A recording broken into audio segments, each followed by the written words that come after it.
예, 반갑습니다. 저는 울산에 있어요. 고려연구센터가 울산에 있는데 오늘 아침에 울산에서 왔습니다. 학생들을 보기 위해서 울산에서 왔고요. 다들 어디서 오셨어요?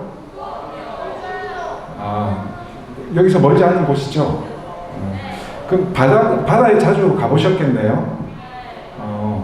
혹시 고래를 본 학생이 있을까요? 돌고래 봤어요? 어디서 봤어요? 여기 울진 앞바다에도 돌고래가 많아요. 많은데 우리가 쉽게 볼 수는 없죠. 왜냐하면 배 타고 나가야 되니까. 우리가 바다는 쉽게 볼 수 있지만 그 돌고래가 사는 바다까지 나가려면 배 타고 1시간 이상을 나가야 돼요. 근데 그렇게는 우리가 못하니까 돌고래가 많긴 하지만 우리가 쉽게 볼 수는 없어요. 그래서 제가 오늘 울진 앞에서 찍은 사진들도 좀 많이 보여드릴게요. 그러면 혹시 학교에서 고래에 대해서 배워보신 적 있어요? 고래? 고래에 대해서는 잘 안 배우죠. 저도 마찬가지였어요. 저도 학생 때 어릴 때부터 지금 학생들만한 나이 때부터 고래를 엄청 좋아했어요. 저는 고래를 정말 좋아했었는데 근데 학교에서는 안 가르쳐 주는 거예요. 그래서 고래에 대해서 알 수가 없었어요. 그래서 고래가 물고기인지 아니면 포유류인지 어떤 종이 있는지 아는 게 별로 없었죠. 그래서 혼자 공부를 좀 많이 했었던 것 같아요. 어릴 때. 근데 제가 어렸을 때보다는 아마 더 많이 알고 있을 거예요. 지금 여기 계시는 분들이.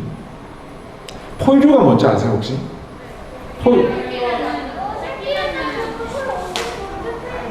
맞죠. 일단 포유류의 특징이 새끼를 낳는다. 물고기는 그럼 새끼를 안 낳을까요? 알을 낳죠. 닭도 마찬가지고 새도 마찬가지고 파충류도 마찬가지죠. 그러면 새끼를 낳는 거 말고 또 다른 특징이 뭐가 있을까요? 다시 한번? 정답. 포유류라는 뜻이 젖을 먹이는 젖먹이 동물이라는 뜻이잖아요. 마찬가지로 여기 보이는 고래 그리고 뭐 물개 바다사자 이 뭔지 알아요? 이 동물은 뭔지 알아요? 듀공 들어봤어요? 매너티 두공. 예, 요거는 요 종은 그 매너티라는 동물이에요. 이 매너티는 풀을 먹고 살거든요. 바닷속에 있는 그 해초, 그러니까 거머리말, 잘피 이런 해초를 먹고 사는 종이에요. 그리고 여기 이거는 마지막에 보이는 이 동물은 수달처럼 생겼는데 바다에서 사는 해달이라는 동물이에요. 이런 모든 종들은 포유류라고 부릅니다. 근데 바다에 사는 포유류이기 때문에 해양 포유류라고 하죠. 마찬가지로 그럼 육상 포유류에는 뭐가 있을까요? 개나 고양이, 소, 말 이런 거 다 육상 포유류죠. 근데 원래 포유류는 육지에서 살았어요 다. 근데 이제 진화 과정 중에 바다 생활에 적응한 동물들이 고래나 물개, 물범 그리고 여기 보면 해우, 매너티, 뭐 해달 이런 종류가 있죠. 그럼 오늘은 이 해양 포유류 중에서 고래에 대해서 한번 알아볼 겁니다. 저도 아까 말씀드렸다시피 어릴 때는 고래에 대해서 배우지를 못했어요. 제가 좋아해서 고래 책을 좀 사서 읽어보고 그랬었거든요. 근데 요새는 그 학교 수업 시간 중에도 고래가 나오는 것 같더라고요. 그 수업 시간에 고래 배워본 적은 아예 없어요? 한 번도? 그러면 TV로만 보고 책으로만 봤었겠네요. 맞죠? 자, 고래는 우리가 물개를 한번 생각해 봅시다. 물개는 물 밖으로 나와서 이렇게 걸어 다닐 수 있죠. 그리고 그러면 해달도 마찬가지로 앞다리, 뒷다리가 있어서 물 밖으로 나와서 걸어 다닐 수 있잖아요. 물개나 물범이나 바다사자는 물 밖에 나와서 새끼를 낳아요. 그래서 젖도 이제 육지 위에서 젖을 먹여서 새끼를 기르거든요. 근데 고래가 물 밖으로 나오면 어떻게 될까요? 숨 막혀요. 왜냐하면 물론 고래도 수중 밖에 나와서 숨을 쉬어요. 공기 호흡을 해야 되니까. 근데 고래는 너무 이제 물속에서 사는데 완전히 적응을 해버려가지고 뼈가 엄청 약해요. 뼈가 그 뼈 사이사이 구멍이 이렇게 나 있어요. 뼈가 그 엄청 가볍죠. 가볍고 물 위에 잘 떠야 되니까 뼈가 가벼워가지고 물 밖으로 올라와 버리면 이 뼈가 자기 몸을 지탱을 못해서 가슴뼈가 막 망가질 수가 있어요. 부러질 수가 있다고요. 그러면 숨이 막히죠. 폐를 이렇게 눌러버리니까, 온몸이 폐를 누르니까 숨이 막혀서 죽을 수가 있어요. 그만큼 고래는 물속 생활에 너무 잘 적응을 해버려서 이제 물 밖으로 나오면 오히려 죽어버리는 거죠. 고래가 참 종류가 많죠. 전 세계 90종류가 있어요. 고래는 90종류가 있는데, 근데 고래하고 돌고래의 차이점 뭔지 아세요 혹시? 고래와 돌고래의 차이점.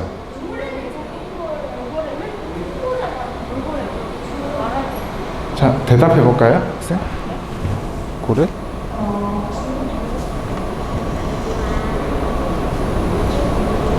돌고래는?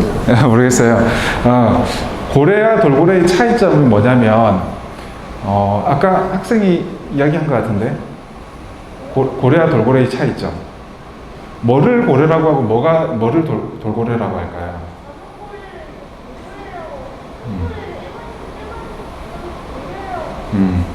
맞아요. 고래하고 돌고래를 구분하는 방법은 크기예요, 크기. 돌핀이란 단어 알죠? 영어 단어 중에 돌핀. 돌핀은 뭐죠? 돌고래죠. 돌핀이 돌고래인데, 그러면 고래는 뭐라고 하는지 알아요? 다들 똑똑한 학생들만 있네. 좀 몰랐는데, 옛날에는. 고래는 웨일이라고 하고, 돌고래는 돌핀이라고 하죠. 그 기준은 뭐냐면, 크기예요, 크기. 4m보다 작으면 돌고래, 4m보다 크면 고래라고 합니다. 그러면 여기 보면, 여기에 이 고래 이름 아시는 분? 범고래. 범고래는 많은 사람들이 알고 있죠. 워낙 그 애니메이션에도 많이 나오고 영화에도 많이 나오고 하니까. 이 범고래는 돌고래일까요, 고래일까요? 생긴 거는 돌고래처럼 생겼잖아요. 그럼 왜 고래라고 할까요?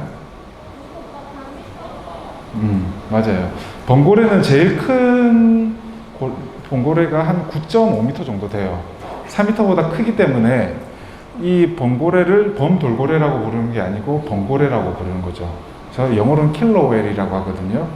그래서 기준을 4m보다 작으면 돌고래, 4m보다 크면 고래라고 하는데, 요거는 그냥 일반적으로 구분할 때 이렇게 고래와 돌고래로 나뉘는 거고, 생물학적으로 볼 때는 수염을 가지고 있는 수염고래류, 그리고 이빨을 가지고 있는 이빨고래류, 이렇게 구분을 합니다. 고래가 수염을 가지고 있다는 이야기 들어보신 적 있어요? 근데 어떻게 생겼는지 모르죠, 고래 수염은. 네, 수염고래라고 하는데 우리가 생각하는 그런 수염이 아니에요. 수염 한번 보여줄까요, 제가? 이게 고래 수염이에요. 이렇게 생겼어요. 이게 아주 작은 밍크고래라는 고래의 수염인데, 크기가 요 고래는 한 5m, 6m 정도? 예, 우리보다 훨씬 크죠. 그렇지만 수염고래류 중에서는 작아요. 다 크면 한 9.8m까지 되는데, 이렇게 수염이 입안에 가득 나 있어요. 한번 만져볼래요? 여기서 쭉 돌려가면서 한번 만져보세요. 어떤 느낌이에요? 손톱하고 비슷하죠, 느낌이. 이게 손톱하고 같은 성분이에요. 케라틴질이라고 해서 손톱과 같은 성분으로 되어 있어요. 이게 입 안에 가득 나 있는 거죠. 그래서 이 수염 때문에 수염고래류라고 부릅니다. 그리고 그럼 이빨은 요런 이빨이 있는 고래를 이빨고래라고 해요. 여기도 이렇게 쭉 돌려가면서 보세요. 지금 이거는 돌고래 이빨이에요. 그래서 오늘은 수영고래하고 이빨고래에 대해서 첫 시간에 알아볼 테고, 두 번째 시간에는 영상을 보면서 좀 더 공부를 해볼게요. 아까 학생들이 잘 알고 있듯이 고래는 포유류잖아요. 고래는 포유류인데 그 물속에서 젖을 어떻게 먹을지 한번 생각해 본 적 있어요? 한 번도 본 적이 없죠. 봐보세요. 여기 지금 이 고래는 향고래라고 하는 고래인데 새끼 향고래가 젖을 먹고 있어요. 근데 수중에서는 먹을 게 별로 없을 거잖아요. 그리고 우리 육상 동물처럼 편안하게 젖을 먹기가 힘들어요. 그러면 한 번에 새끼에게 많은 영양분을 줘야 된단 말이죠. 그러면 요 고래 젖에는 영양분이 많이 포함되어 있어야지 새끼한테 조금만 먹여도 새끼가 빨리 클 수 있겠죠. 그래서 고래 젖에는 되게 많은 지방이 포함되어 있어요. 고래 젖이 한 50% 정도는 지방으로 이루어져 있거든요. 그래서 새끼가 조금만 먹어도 금방금방 클 수 있도록 아주 열량이 높은 젖을 이렇게 먹입니다. 그리고 포유류이기 때문에 새끼 때는 탯줄을 가지고 있어요. 보면 배꼽이 보이는데, 새끼 배꼽이 보이는데, 이런 식으로 탯줄을 통해서 영양분을 새끼에게 공급을 하죠. 뱃속에 있을 때는.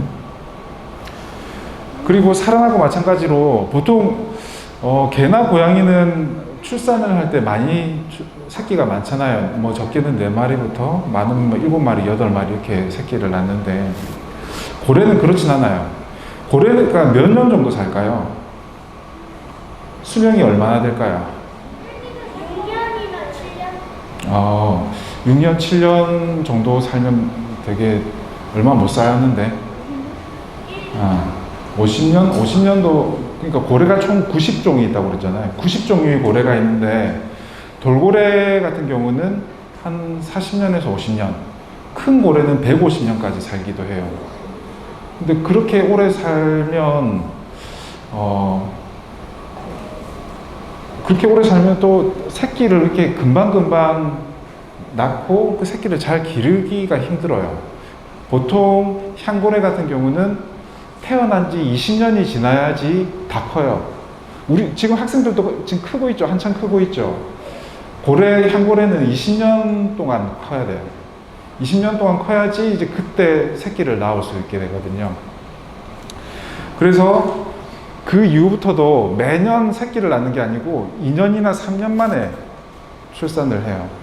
한번 새끼를 낳으면 그 기르기가 너무 힘드니까 많이 낳지도 않고 한 마리씩 낳고 그리고 2년이나 3년 동안 기르다가 이제 그 다음 또 출산을 하고 그렇게 되는데, 근데 고래도 마찬가지로 사람처럼 쌍둥이가 있어요. 쌍둥이가 태어나는데 그 확률이 한 1% 정도? 100마리 중에 한 마리 정도는 쌍둥이가 태어난다고 합니다. 근데 뭐 우리는 쌍둥이가 태어나면 엄마가 잘 돌봐주니까 누구 한 사람이 죽거나 그러진 않잖아요. 근데 고래는 쌍둥이가 태어나면 어미가 새끼한테 젖을 제대로 못 물리는 거예요. 그러면 젖을 잘 못 먹은 한 마리는 또 죽겠죠. 그래서 보통은 쌍둥이가 태어나더라도 한 마리만 살아남는다고 합니다.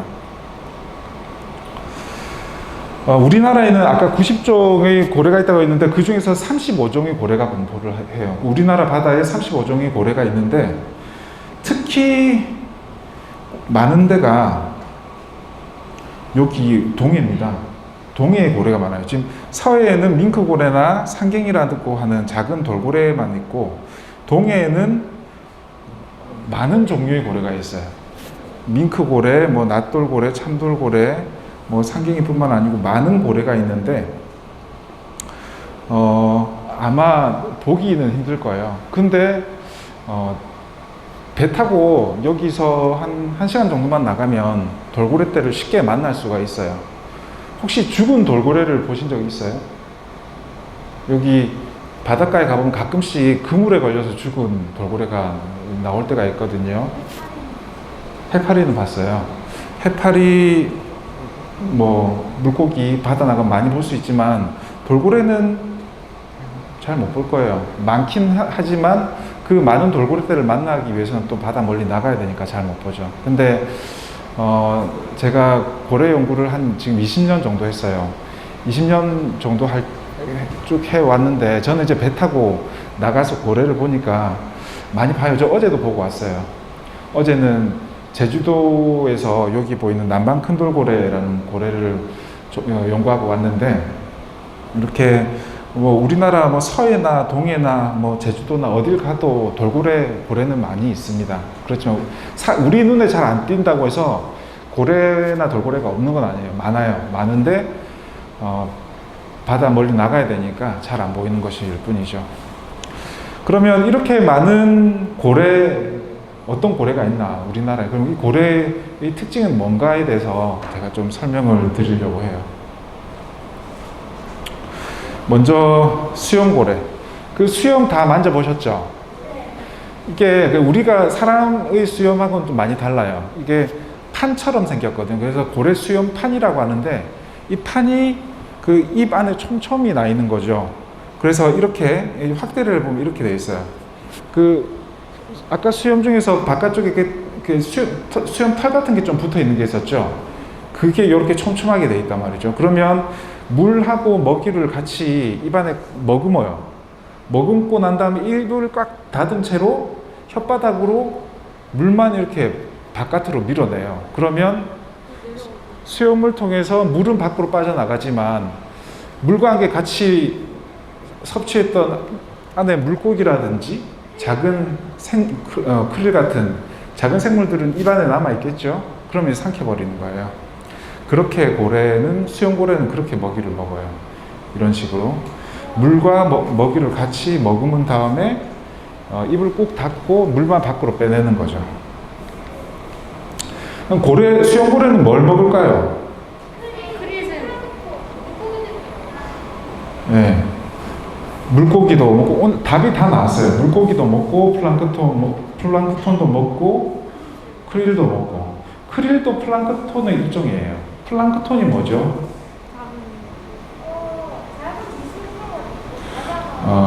작은 미생물을 다 플랑크톤이라고 하진 않는데, 플랑크톤은 물 속에서 떠서 사는 생물을 말해요.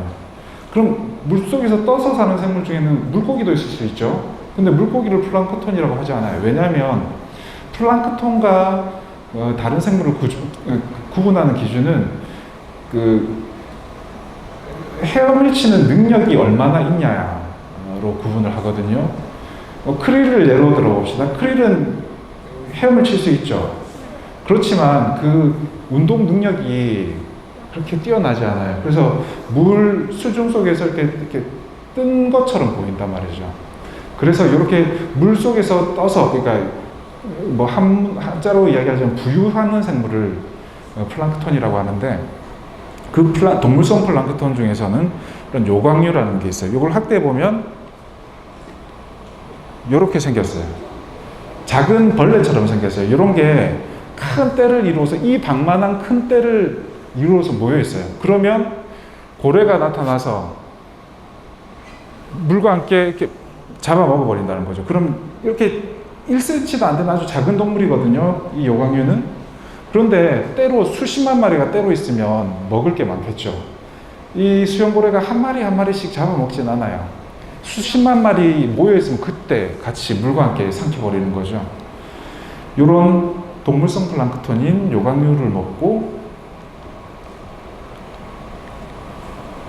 그리고 잘 아는 크릴은 어디에 있죠? 크릴은 이제 크릴이라고 하는 생물은 저기 남극에 가면 많이 있죠. 남극에 크릴이 많기 때문에 고래도 남극으로 많이 가요. 남극에 가서 먹이를 먹어요.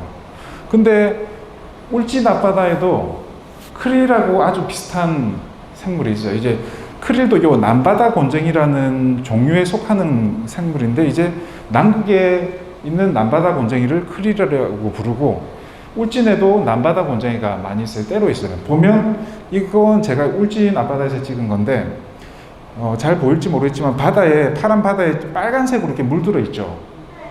이게 남바다 곤쟁이 떼예요. 요렇게 바다에 엄청 많이 있어요. 그러니까 큰 고래가 나타나서 이것도 마찬가지로 아까 요강류 잡아먹듯이 물과 함께 삼킨 다음에 물만 밖으로 내보내고 그렇게 먹이를 먹는 거죠. 그리고 고등어도 먹고 꽁치도 잡아먹어요. 고등어하고 꽁치 공통점이 뭐죠? 푸른 생선, 등푸른 생선이고, 그리고 때를 이루죠. 보통 뭐 우리가 가오리나 또 뭐가 있을까요? 가오리나 뭐 우럭, 뭐 넙치 이런 걸 생각해 보면 때를 이루지 않아요. 그냥 한 마리 한 마리씩 따로 움직이죠. 그러면 이렇게 아무리 큰 생선이라고 하더라도 큰 뭐 대왕고래나 참고래 같이 큰 고래가 한 마리씩 잡아먹으면 언제 배를 다 채울 수 있을까요? 배를 못 채워요. 그러니까 큰 때를 이루는 작은 물고기를 주로 잡아먹어요. 큰 고래들은. 이런 식으로 고등어나 꽁치 같은 때를 이루는 물고기를 잡아먹기도 하고요.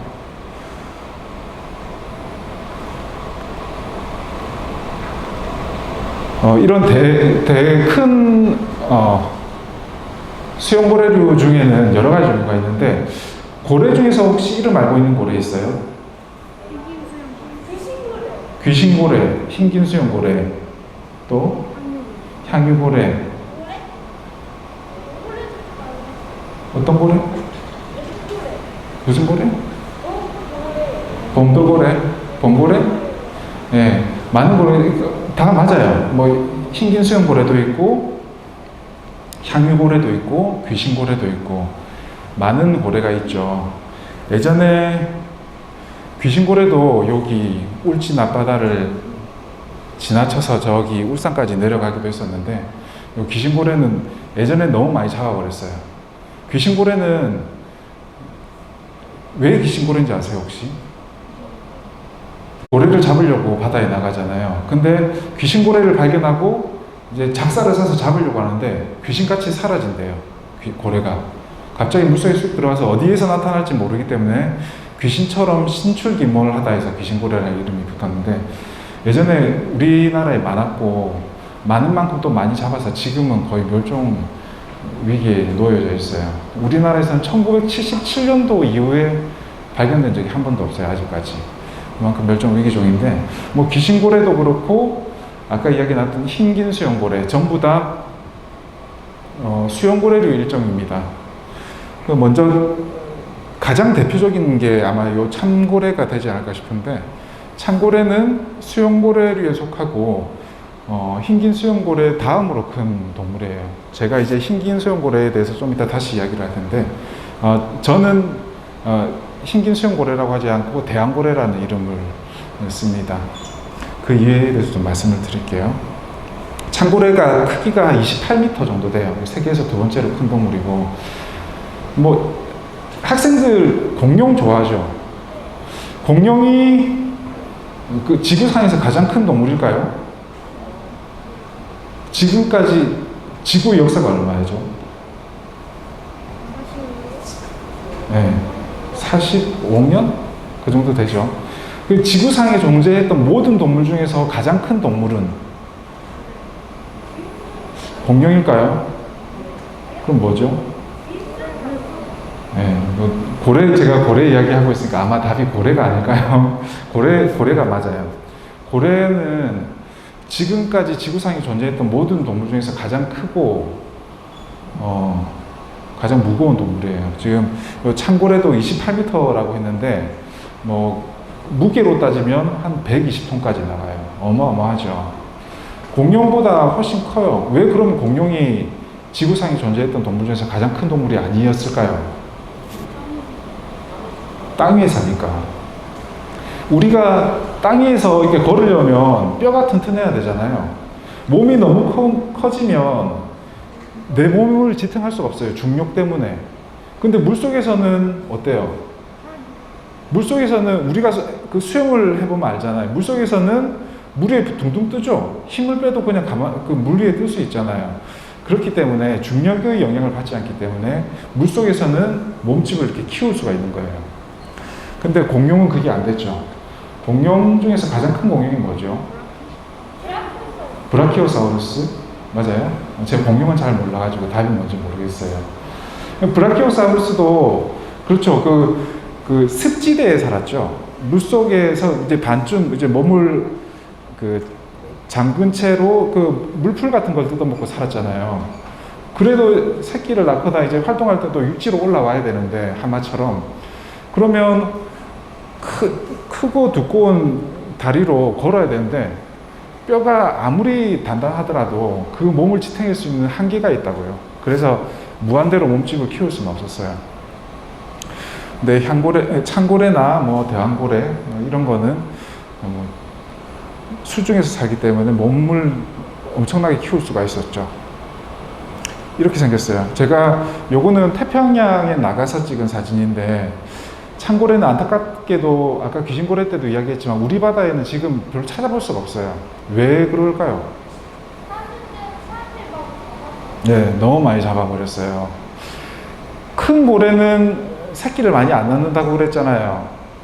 다 크는데도 시간이 많이 걸리고, 다 크고 난 다음에도 새끼를 막 2, 3년에 한 마리씩 밖에 안 낳아요. 그러니까 한 번 개체수가 많이 줄어져 버리면 그걸 회복하는데 너무 힘들다는 거죠. 그래서 예전에 우리나라의 뭐 서해나 동해에 이런 창고래가 엄청나게 많았어요. 엄청나게 많았는데 다 잡아버렸어요. 그래서 지금은 찾아보기가 너무 힘들어요. 1년에 한 번도 보기가 힘든 종이 돼버렸고, 동해에서는 제가 동해에서 살아있는 창고래를 본 적이 없어요. 지금까지 20년을 제가 조사를 했지만, 그래서 이 사진도 태평양 나가서 이제 본 사진을 찍어 온 건데요. 요 창고래가 있고, 또 보리고래라는 종이 있습니다. 창고래하고 되게 형태가 비슷한데, 보리고래의 특징은 유영하는 속도가 엄청 빨라요. 시속 40km 이상으로 물속에서 유영할 수 있는 그런 능력을 가진 고래고요. 이렇게 아주 날렵하게 생겼죠. 그리고 혹등고래 많이 보셨죠? 혹등고래도 이제 수용고래류의 일종입니다. 이 고래도 마찬가지로 이렇게 큰 고래는 우리나라에서 잘 찾아보기가 힘들어요, 이제. 대왕고래도 마찬가지로 찾아보기 힘든데, 대왕고래는 크기가 32m, 몸무게가 180톤 정도 돼요. 이게 지구상에서 존재했던 가장 큰 동물이죠, 지금까지. 고래 덩치가 크니까 한 마리만 잡아도 사람이 큰 돈을 벌 수 있는 거예요. 이제 고기를 팔아가지고 큰 돈을 벌 수 있겠죠. 그래서 엄청나게 잡아서 지금은 전 세계, 뭐 우리나라뿐만 아니고 많은 바다에서 이 대왕고래를 보기는 좀 많이 힘들어졌어요. 아까 흰긴수염고래라는 이름이 있었죠. 아마 대왕고래라는 이름은 익숙치 않지만 흰긴수염고래라는 이름 많이 들어보셨을 거예요. 근데 이 흰긴수염고래가 잘못된 이름이거든요. 그래서 저는 그 이름을 안 쓰는데, 왜 잘못됐냐면 그 일본 말에서 유래가 된 거예요. 일본 말로 흰긴수염고래는 그 시로 나가스쿠지라라고 하는데, 요게 한자로 써보면 그 흰 백자, 길 장자에 수염 숫자, 고래경자를 쓰거든요. 근데 일본 사람들이 말하는 흰긴수염이라는 게 뭐냐면, 아까 지금 보고 있는 그 수염이 아니고 배의 주름을 이야기해요, 일본 사람들은. 일본 사람들은 이 고래의 배의 주름이 흰색이기 때문에 흰긴수염고래다라고 했는데, 이게 잘못 번역이 된 거예요. 일본 이름을 그대로 번역하다 보니까 흰긴수염고래라고 번역이 됐는데, 이건 명백하게 잘못된 표현이고, 그리고 이 고래의 형태를 정확하게 나타낼 수 있는 표현도 아니기 때문에 지금은 대왕고래라는 이름으로 부르고 있습니다. 영어로 뭐라고 부르는지 알아요, 혹시? 뭐 그렇게 불러도 괜찮을 것 같아요. 자이언트 웨일이라고 불러도 괜찮을 것 같은데, 영어로는 블루 웨일이라고 해요. 블루 웨일. 블루가 뭐죠? 블루? 파란색이죠. 이게 자세히 보시면 물속에서 색깔이 어때요? 물속에서 보이는 대왕고래의 몸 색깔이 하늘색, 에메랄드색이죠. 근데 이제 옛날 그 서양 사람들은 그냥 푸른색이 일종이다 생각해서 그냥 블루 웨일 이렇게 불렀어요. 원래 몸 색깔은 좀 회색빛이거든요. 밝은 회색인데 물속에서 보면 좀 푸른빛을 띄어요. 에메랄드 색깔로. 그래서 블루 웨일이라는 이름이 붙었어요. 지금 이 수염이 밍크고래의 수염이에요. 수염고래류는 대부분 덩치가 엄청 크죠. 근데 밍크고래는 그 중에서 가장 작은 종이었어요. 그래서 가장 작아서 한 9.8m 정도 돼요. 가장 작아도 9.8m여서 그러니까 저기에서 저 끝에서부터 여기까지 그 정도 되는 크기죠. 근데 밍크고래는 여전히 우리나라에서 많이 볼 수가 있어요. 왜 그럴까요? 작고 사람들이 별로 안 잡아서. 그래서 아직까지 볼 수 있어요. 왜냐하면 동해에서 살아요. 서해에서도 살고, 근데 동해에 좀 더 많아요. 그 왜 그랬냐면 사람들이 고래를 잡을 때 큰 고래를 먼저 잡겠죠. 큰 고래는 한 마리만 잡아도 큰 돈을 벌 수 있으니까. 근데 작은 고래는 잡으려면 한 20마리 넘게 잡아야지 큰 고래 한 마리 잡는 거하고 비슷한 수준이었어요. 힘들겠죠. 작은 거 많이 잡아봤자 큰 돈은 못 버니까.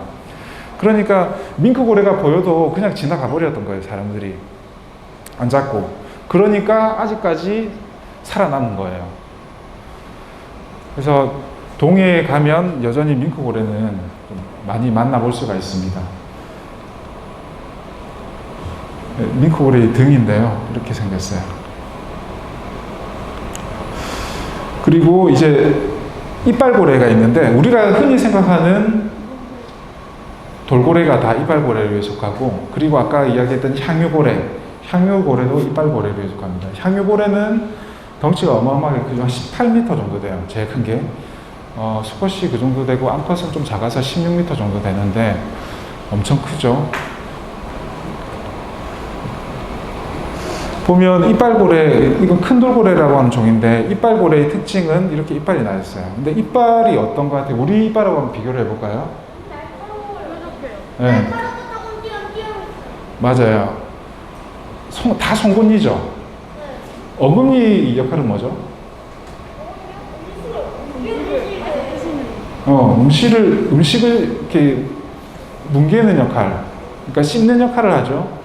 근데 이빨고래는 그런 어금니가 없어요. 보면 전부 다 송곳니밖에 없어요. 그럼 어떻게 될까요? 음식을 씹지를 못하고 물고기를 잡자마자 그냥 바로 삼켜버리거나 아니면 큰 동물을 잡았을 때는 뜯어먹는 거죠. 그래서 이빨고래는 어금니나 그리고 음식을 자를 수 있는 앞니가 없고 다 송곳니로만 되어 있어요. 이런 특징이 있죠. 아까 그 돌고래 이빨 보셨죠? 되게 이렇게 뾰족하게 생겼잖아요. 다 그런 이빨밖에 없어요. 돌고래는. 그래서 이거는 향고래의 뱃속에서 꺼낸 거예요. 향고래의 뱃속을 보니까 이런 오징어가 통째로 다 들어가 있었던 거죠. 네. 요것도 향고래의 뱃속에 있던 오징어예요. 그리고 요거는 향고래가 오징어를 잡아먹고 있어요, 지금.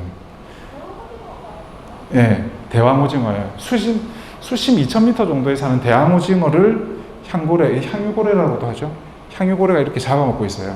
근데 씹을 수가 없으니까 이런 식으로 형태가 온전히 보존되어 있어요, 위 속에.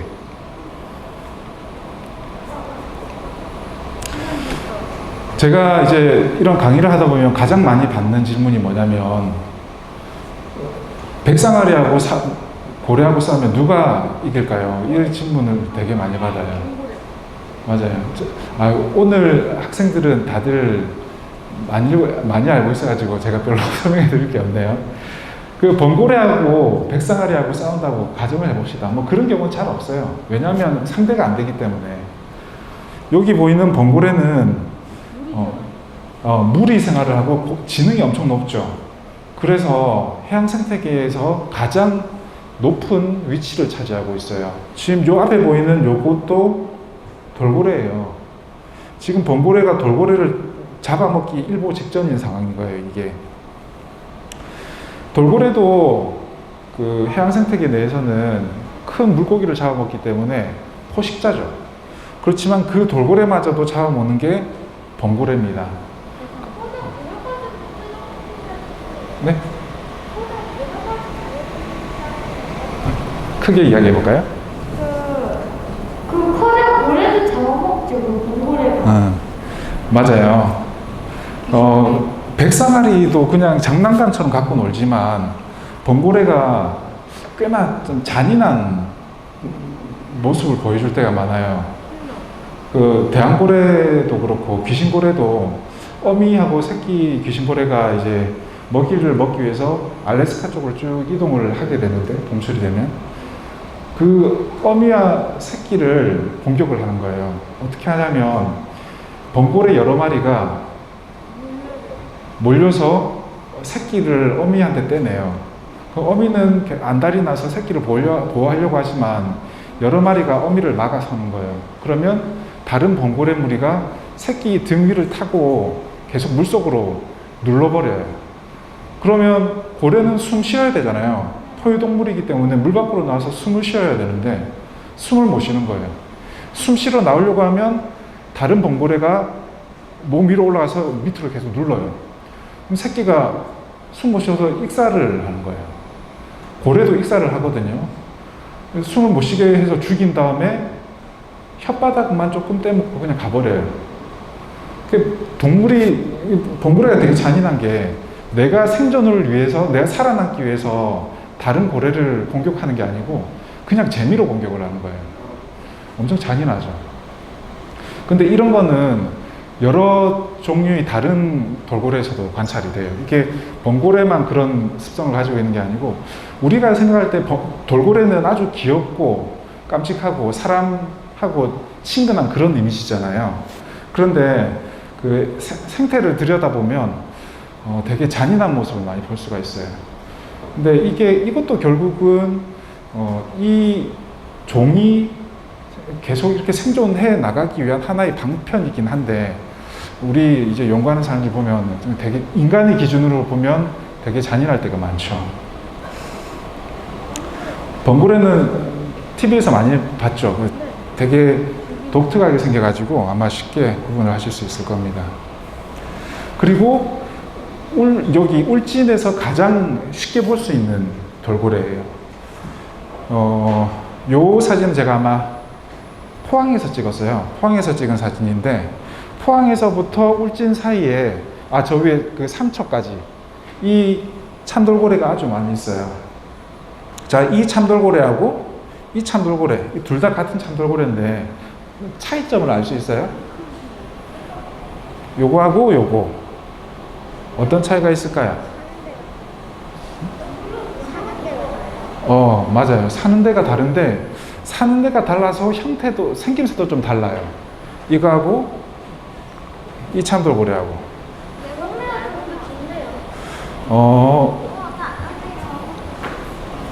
좀 더 색깔도 진하고, 주둥이 봐보세요. 주둥이. 뒤에 거는 흰색이 여기 돼 있는데 얘는 안 돼 있어.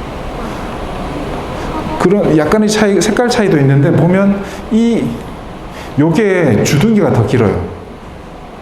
부리가 좀 더 길고 요거는 좀 짧죠. 그래서 요건 원래 다른 종이라고 생각했어요. 이거는 긴 부리 참돌고래라고 했고, 요거는 짧은 부리 참돌고래라고 해서, 이건 제가 구룡포에서 찍었고 요거는 태평양에서 찍었어요. 사는 데가 다르죠. 사는 데가 달라서 아예 다른 종인 줄 알았는데 나중에 DNA 분석을 해보니까 같은 종이었던 거죠. 그래서 이거는 이제 뭐 형태가 조금 다르긴 하지만 같은 참돌고래라는 걸 알 수가 있고요. 동해에 가장 많아요. 동해에 한 3만 마리 정도 있어요. 3만 마리면 어느 정도일까요? 엄청 많죠? 엄청 많아요. 제가 배 타고 나가서 보면 울진 앞바다에 한 1000마리 정도 이렇게 모여 있을 때가 있어요. 1000마리가 전부 다 이렇게 모여서 이렇게 바다 위를 뛰고 있는 그런 모습을 볼 수가 있거든요. 제가 나중에 영상을 보여드릴게요. 이런 참돌고래도 있고, 큰 머리 돌고래는 울진 앞바다에는 별로 없고 멀리 나가야 돼요. 여기서 배 타고 한 7시간, 8시간 나가면 수심 깊은 데가 있죠. 거기 가면 이 큰머리 돌고래가 많이 있어요. 큰머리 돌고래는 수심 깊은 데서 그 오징어를 잡아먹고 살거든요. 그래서 큰머리 돌고래는 먼 바다 나가야지 볼 수가 있고, 요거는 돌연변이라고 하죠. 그 엘비노, 맞아요. 엘비노라고 하는데 혹시 뭐 참새나 제비 중에서도 이런 현상이 나타납니다. 그 백화 현상, 그 엘비노라고 하는데 백변이라고 하죠. 이런 엘비노 돌연변이가 저기 북한 넘어서 대화태라는 곳이 있는데 거기에서 찍은 사진이에요. 이거는 좀 먼 바다 나가서 찍은 사진인데 이런 큰머리 돌고래 그 엘비노가 우리나라에서도 발견이 됐었습니다. 그리고 낫돌고래. 낫돌고래의 이름은 그 생김새에서 유래가 됐는데 보시면 등 지느러미가 낫처럼 생겼죠. 그래서 낫돌고래라는 이름 붙었고, 낫돌고래는 조금 찬물을 좋아해요. 그래서 여기 동해에서는 가을부터 겨울을 지나서 봄 사이에만 관찰이 되고 여름이 되면 저기 일본 쪽으로 넘어갑니다. 낫돌고래도 우리나라에 한 7,000마리 정도 이렇게 발견이 됩니다. 흔히 볼 수 있는 종이에요. 참돌고래, 낫돌고래는 흔히 볼 수 있는 종이고, 요것도 재작년에 울진 앞바다에서 찍은 사진이에요. 제가 오늘 울진 앞에서 찍은 사진을 많이 준비했는데 요것도 울진 앞바다에서 제가 발견한 낫돌고래 사진입니다.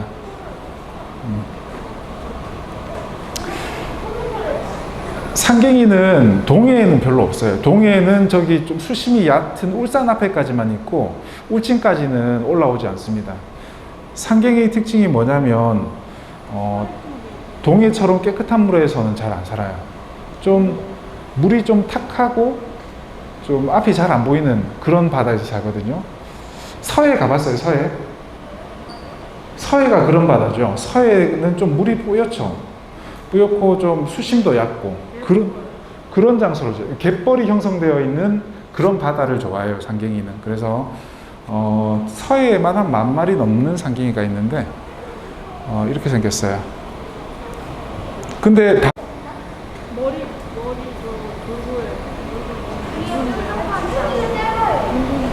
돌고래. 맞아요. 정답. 다른 돌고래들은 여기 주둥이가 있었죠.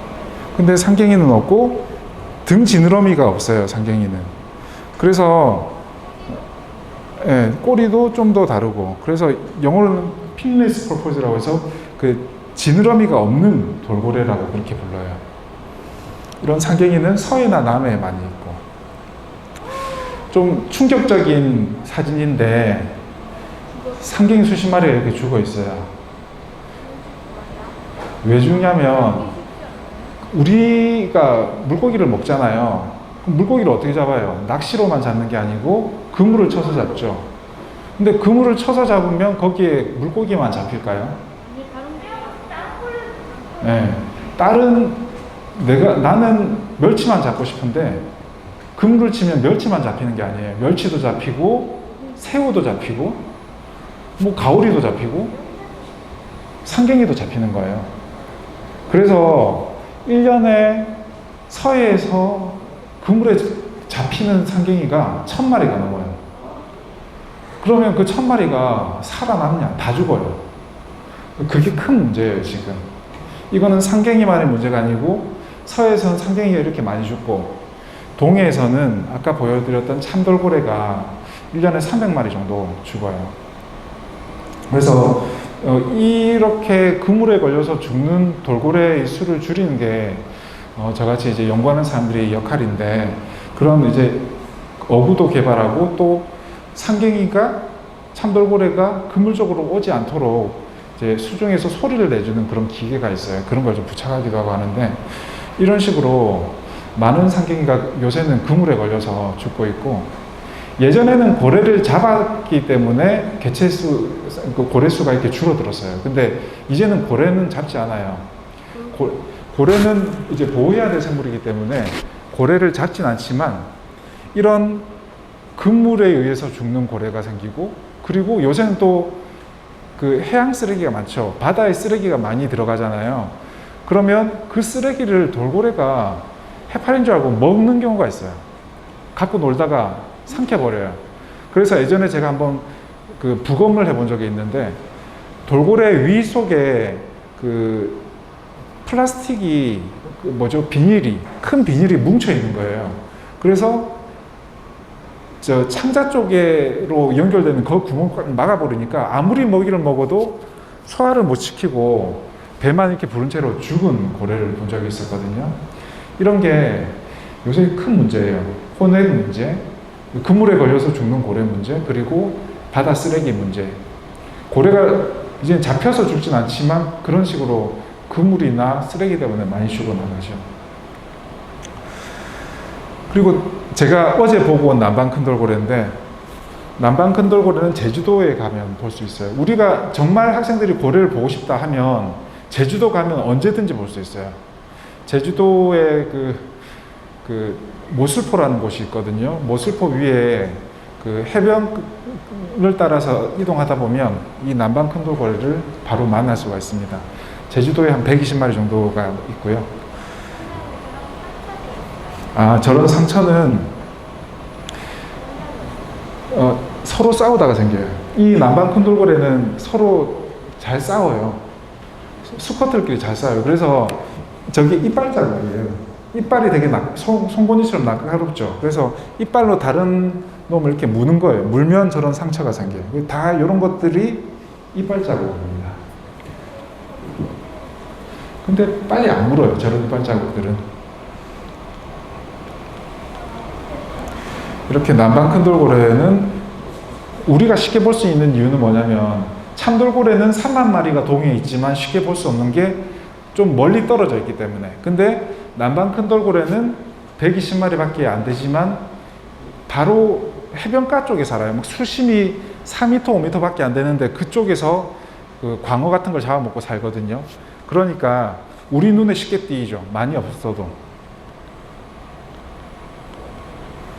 지금 보면 광어죠. 넙치, 이제 표준어는 넙치인데 광어를 이렇게 잡아먹고 있는 모습을 볼 수가 있어요. 제가 이 사진을 배 위에서 찍은 게 아니에요. 육지에서 찍었어요. 육지에서 이제 망원경을 이용해서 찍은 건데, 육지에서 찍을 수 있을 정도로 아주 가깝게 다가와요. 그래서 나중에 제주도 가실 일이 있으면 내비에 노을해안로라고 찍으면 돼요. 노을해안로를 찍고 가면 이런 남방 큰돌고래 적게는 3-4마리, 많게는 제가 그저께 60마리를 봤어요. 바닷가에서. 이렇게 많이 볼 수 있어요. 이렇게 이제 배 타고 나가는데, 멀리서 돌고래를 관찰하면 좋죠. 돌고래한테 위험도 없고. 근데 이렇게 가깝게 다가가면 가끔씩 배하고 충돌하는 수도 있어요. 그러면 큰 상처를 입겠죠. 그래서 그런 건 되게 조심해야 되고, 그래서 돌고래를 만났을 때, 바다 위에서 돌고래를 만났을 때 배는 그냥 정지를 해주면 좋아요. 이게 계속 이렇게 방향을 이렇게 바꾸다 보면 배 스크류에 돌고래가 스치기만 해도 큰 상처를 입잖아요. 그래서 바다 위에서 돌고래를 만났을 때는 배를 그냥 멈추는 게 가장 좋습니다. 그리고 또 문제는 뭐냐면, 남방 큰돌고래는 바닷가 근처에서 산다고 그랬죠. 수심이 얕은 바닷가 근처. 그러면 지금 우리나라에 요런 풍력발전기도 있고, 또 막 부두도 만들고 방파제도 만들고 그러면서 시끄러운 소리가 계속 나요, 바닷가에. 근데 돌고래는 소리로 의사소통을 하거든요. 소리로 앞에 뭐가 있는지 파악하고 그런 동물인데, 바닷속이 시끄러우면 서로 대화를 잘 못하고 먹이가 있어도 먹이가 있는지 모른단 말이죠. 그래서 그런 게 조금 돌고래한테는 좀 안 좋은 점이죠. 너무 바다를 우리가 많이 개발을 해요. 막 방파제 만든다, 풍력발전기 만든다 하면서, 물론 그런 개발은 필요해요. 사람이 살려면 하긴 해야 되는데, 그런데 돌고래가 많은 곳은 좀 피해서 돌고래가 없는 데서 하면 좋은데, 아직까지 그게 좀 잘 안 되죠. 지금 여기까지가 우리나라에서 서식하는 대표적인 고래류에 대한 설명이었고요. 그럼 두 번째 시간에는 영상을 보면서 제가 좀 더 설명을 드리도록 할게요. 제가 어떻게 고래 연구를 하는지 그런 부분을 좀 보여드리려고 하거든요. 10분 정도 쉬시고 두 번째 시간에는 동영상으로 좀 설명을 드리겠습니다.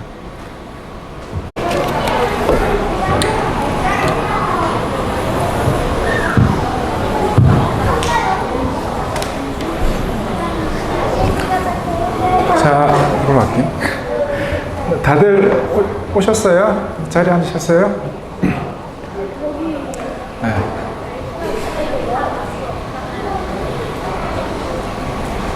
아, 요걸로 하면 돼. 이쪽에 두면 된다, 여기. 학생들 혹시 드론 날려봤어요? 드론 잘 날릴 줄 알아요? 저도 요즘에 드론으로 돌고래 조사를 많이 해요. 드론을 이용하면 미처 우리가 알 수 없던 그 하늘 위에서의 돌고래 모습을 볼 수가 있어서 드론 이용을 많이 하는데 며칠 전에도 제주도에서 드론으로 돌고래의 행동을 관찰하고 왔습니다. 이 영상을 한번 보실까요? 제주도 아까 제가 말했던 모슬포 쪽 남방 큰돌고래 영상이에요. 네, 보면 육지 바로 옆이죠. 육지 옆에서 돌고래들이 저렇게 점프하고 먹이를 잡아먹고 서로 노는 모습을 볼 수가 있는 거죠. 예전에는 꼭 배를 타고 접근을 했었어야 됐어요. 근데 배는 한 번 띄우려면 돈이 많이 들죠. 근데 이제는 굳이 배를 안 타더라도 드론을 이용해서 이렇게 접근을 해서 돌고래를 관찰할 수가 있어요. 보면 육지에서 지금 보면 한 30m 정도밖에 안 떨어져 있어요.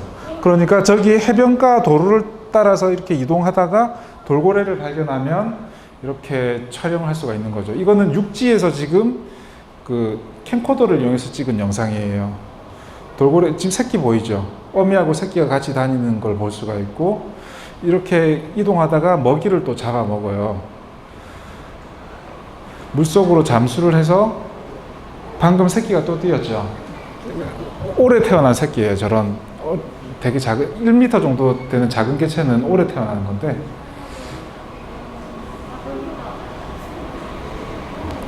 이렇게 모여서 먹이를 먹어요. 자, 잘 보세요. 뭘 집어 던졌죠? 제가 저걸 확대를 한번 해볼게요. 확대를 해보면 뭔지 알 수 있죠? 네, 넙치를 고양이가 쥐를 갖고 노는 거하고 비슷해요. 이렇게 먹이를 잡고 바로 먹지 않고 한참 갖고 놀다가 먹어요. 그러니까 잔인하죠. 돌고래가 항상 착한 행동만 하는 거 아니고 되게 이런 잔인한 모습을 많이 보여줄 때가 있어요. 그래서 이 넙치가 기진맥진해 있을 때 그때 잡아먹어요. 그리고 제주도 가면 날치가 많거든요. 날치를 깜짝 놀래킨 다음에 그 날치 이렇게 날아오르잖아요. 날아오르면 날치가 떨어질 위치에 미리 가서 이렇게 입을 벌리고 있어요. 이거는 이제 제가 제주도에서 연구하는 모습인데요. 남방 큰돌고래를 제가 주로 연구를 하는데 남방 큰돌고래는 등 지느러미마다 저렇게 상처가 있어요. 그래서 상처를 보고 누가 누군지 알 수가 있어요. 이게 제가 연구하는 방법이거든요. 사진을 다 찍고 그 등 지느러미 형태를 보고 얘는 누구, 쟤는 누구 이걸 다 구분을 하는 거죠. 그래서 한 마리 한 마리당 언제 태어나고 언제 죽고 누구와 짝짓기를 하고 누구와 또 친구인지 이런 걸 다 파악하는 게 제가 이제 연구하는 방법입니다. 이런 식으로 형태가 다 다르죠. 우리가 사람 얼굴이 다 다르듯이 돌고래도 저 등 지느러미로 누가 누구인지 구분을 할 수 있는 거죠. 이렇게 확인을 하게 되는 겁니다.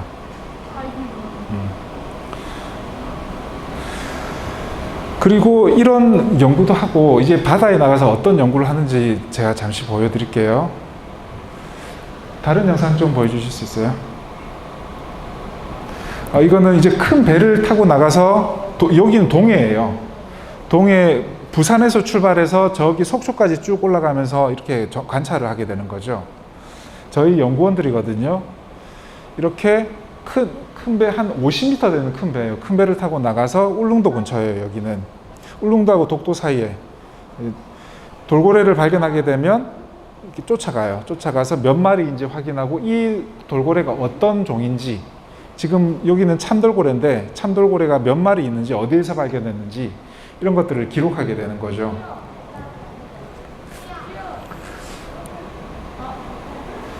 이 영상은 제가 태평양 갔을 때 찍은 겁니다.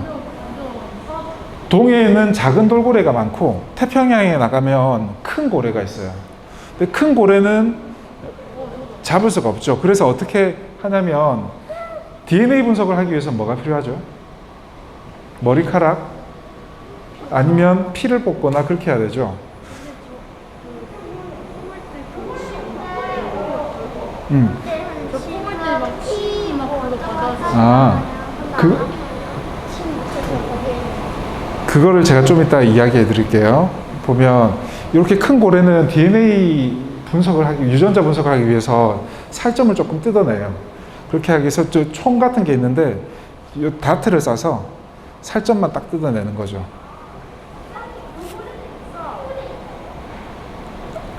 봐보세요. 이제 다트를 쏘는 게 보일 거거든요. 이렇게 뜨면 저렇게 다트를 쏴요. 그러면 다트 끝부분에 살점이 조금 묻어 있어요. 그거를 이용해서 유전자 연구를 하는 거죠.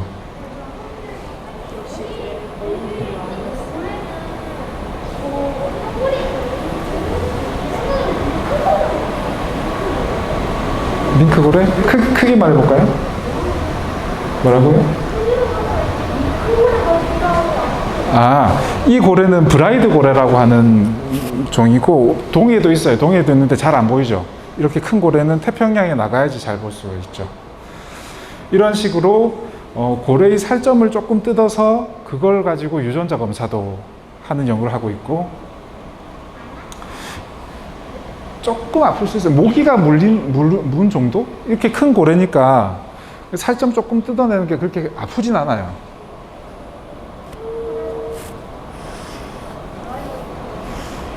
그리고 다음 영상 좀 볼 수 있을까요? 이것도 이제 태평양에서 찍은 영상이에요. 태평양에서 제가 2달 동안 배를 타면서 많은 고래를 보고 조사를 했었는데요. 태평양에서도 이제 큰 고래가 태평양에 많다고 그랬죠. 이런 식으로 배 위에서 고래가 나올 때까지 계속 쌍안경을 들고 찾고 있어요. 지루하겠죠. 아무것도 안 하고 집중해서 고래를 찾아야 돼요. 저렇게.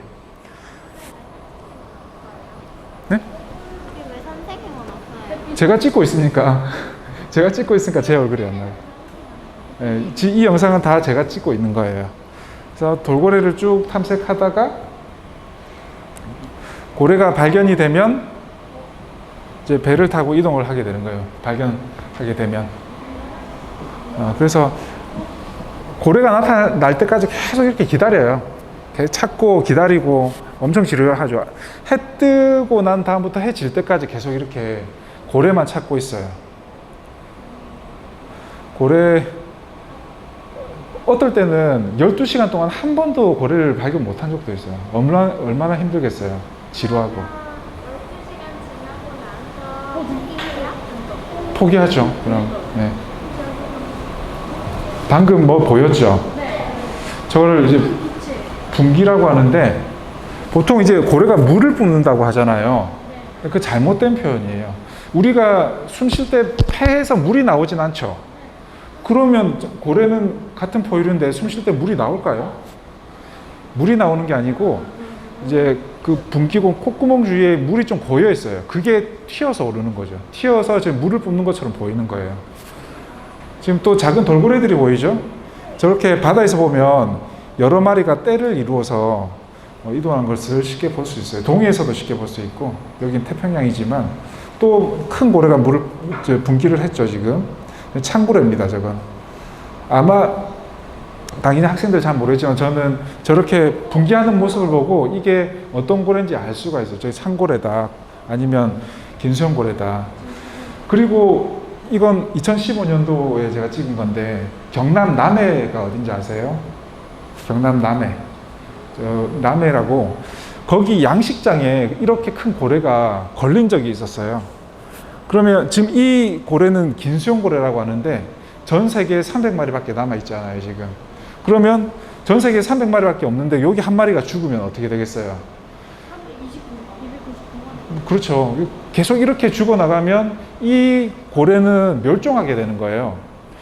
지구상에 없어져 버린단 말이죠. 그래서 이런 그 그물에 걸린 이제 구조가 필요한 고래를 저희가 이제 찾아서 구조를 하기도 하고, 이 영상도 마찬가지예요. 이거는 이제 큰 고래는 아니지만 이때는 코로나가 없었을 때죠. 이거는 2016년도인데 구조를 한 다음에 저희가 다시 바다로 풀어주는 모습이에요. 보면 이제 치료를 다 마무리한 다음에 이 돌고래를 울산 앞에서 풀어줬어요. 울산에서 풀어줬는데 동해를 가로질러서 일본까지 가더라고요. 일본까지 갔다가 다시 우리나라로 돌아오는 그런 모습을 볼 수가 있었어요.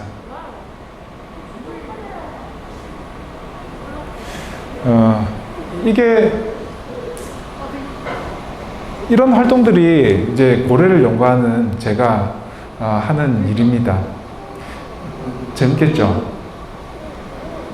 저한테는 재밌고 뭐 관심이 없는 분들한테는 재미가 없을 수도 있는데, 학생들이 뭘 좋아하시는지 잘 모르겠어요. 뭐 음악을 좋아하는 학생도 있을 거고, 생물을 좋아하는 학생도 있을 거고, 뭐 다른 것도 많죠. 뭐 체육을 좋아하는 학생들도 있을 거고.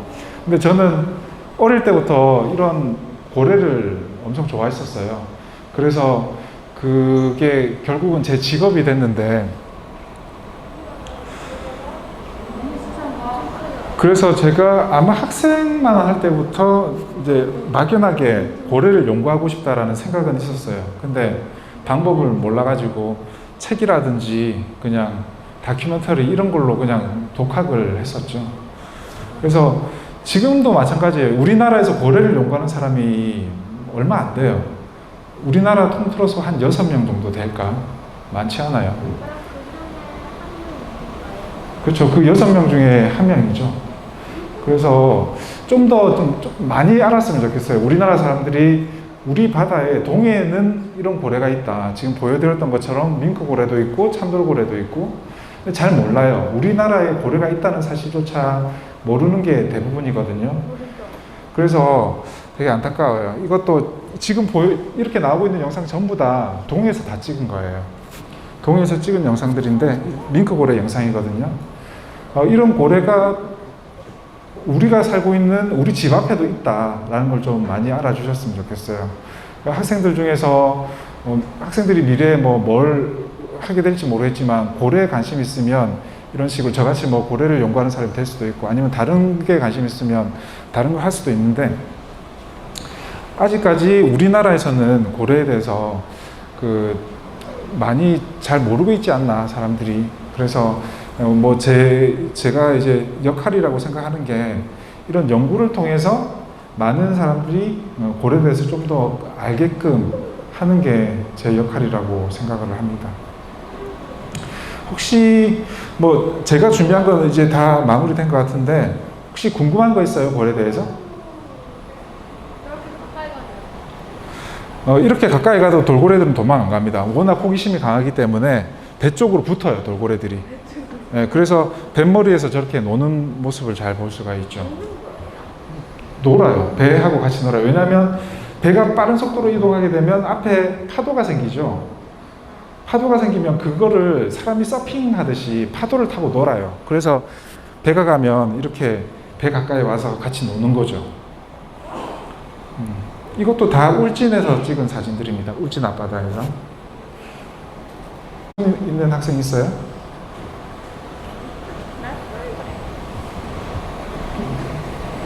부모님들도 괜찮습니다. 질문 있으시면.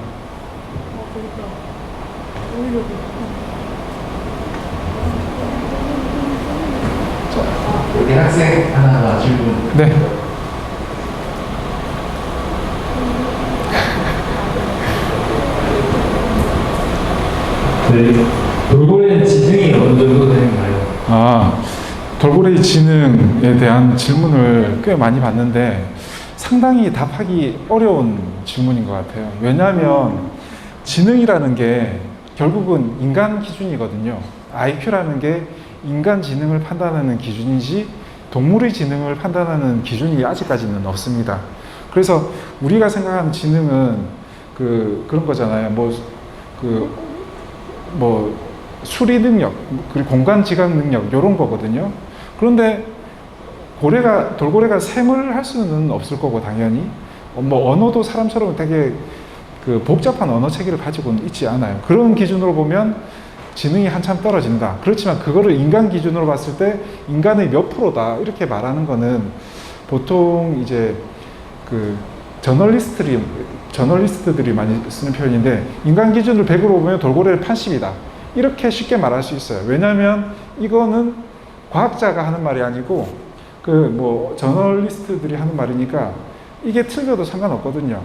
근데 저는 그렇게 말을 못해요. 저는 과학적인 자료가 없이 말씀을 못 드리기 때문에 인간 기준에서 봤을 때 80% 정도다라고는 좀 말씀을 못 드리겠어요. 그렇지만 그런 기준은 없지만 그래도 다른 동물들과 비교를 했을 때 돌고래는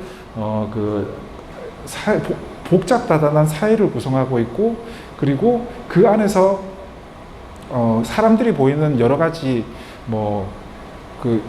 이합집산, 그리고 배신, 이런 게 막 이루어지거든요. 그런 걸 보면 지능이 아주 높다라고는 할 수 있겠죠.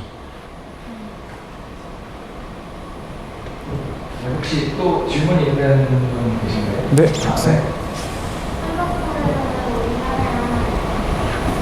빠르게. 일각고래. 물고래는 왜 우리나라에 하나요?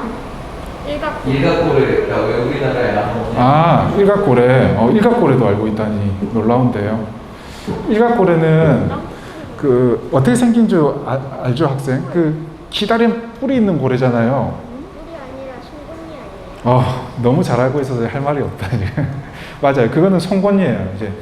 이게 엄니라고 해서 수컷한테만 있어요. 일각고래의 뿔은. 어릴 때요. 혹시 옥터넷에 나오는 건가요, 그게? 그래서 알고 있구나. 일각고래의 뿔은 수컷한테만 있고, 암컷을 차지하기 위해서 이게 싸우는 수단이에요, 뿔이. 근데 그 뿔은 엄밀하게 말해서 뿔이 아니고, 송곳니, 엄니 하나가 길게 나온 거죠. 근데 일각고래는 따뜻한 물에서는 살 수가 없어요. 표피 밑에 두꺼운 지방층이 있거든요. 근데 두꺼운 지방층을 가지고 있는 동물이기 때문에 따뜻한 바다에 오면 너무 더워서 못 사는 거죠. 그래서 북극해 근처에만 있어요. 우리나라 한참 위에 올라와서 러시아 북쪽으로 올라가야지 일각고래를 볼 수 있고, 그리고 알래스카 여기에도 많이 살고 있죠. 답이 되었나요? 혹시 마지막으로 한 분 정도만 더 질문을 받도록 하겠습니다. 질문 있으신 분 손 들어주세요. 네, 그럼 질문이 이제 다 해소가 된 것 같아요. 네, 오늘 강연 재밌게 들으셨나요, 여러분? 네, 저도 재밌게 뒤에서 잘 들었습니다. 오늘 이제 재밌는 강연 준비해주신 고래연구센터 국립수산과학원 고래연구센터의 김현우 박사님께 큰 박수 한번 감사합니다.